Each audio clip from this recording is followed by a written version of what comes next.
Hello, everybody. You know, I guarantee you, everybody on the planet's been hurt by somebody, and some of us more than others. There's no doubt about that. So forget all the reasons for this. You know, Buddhism's got its own views. But the thing is, we can see it's so painful, especially when it's all over and we can't let go of it. And so the common thing people say is, how can I forgive the other person? I can't forgive the other person. Well, you know, don't worry about forgiving. That's too advanced.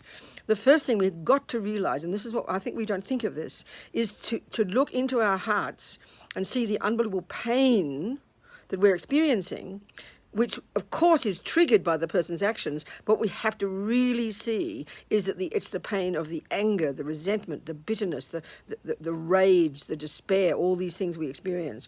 When we realize that those are our states of mind and we can learn to change those. And the reason to change them is not some moralistic reason, it's because they're breaking your heart.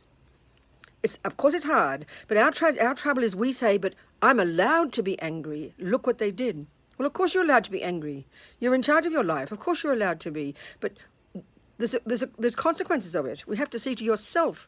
So this is like compassion for yourself. When we really can do this, I swear, everything can change. But it's so hard because we feel it's like getting the person off the hook if we feel like we're not angry anymore. But you've got to understand you are the beneficiary of this. It's first work on yourself. Then if you want to forgive the person later, it's easy. It comes easy.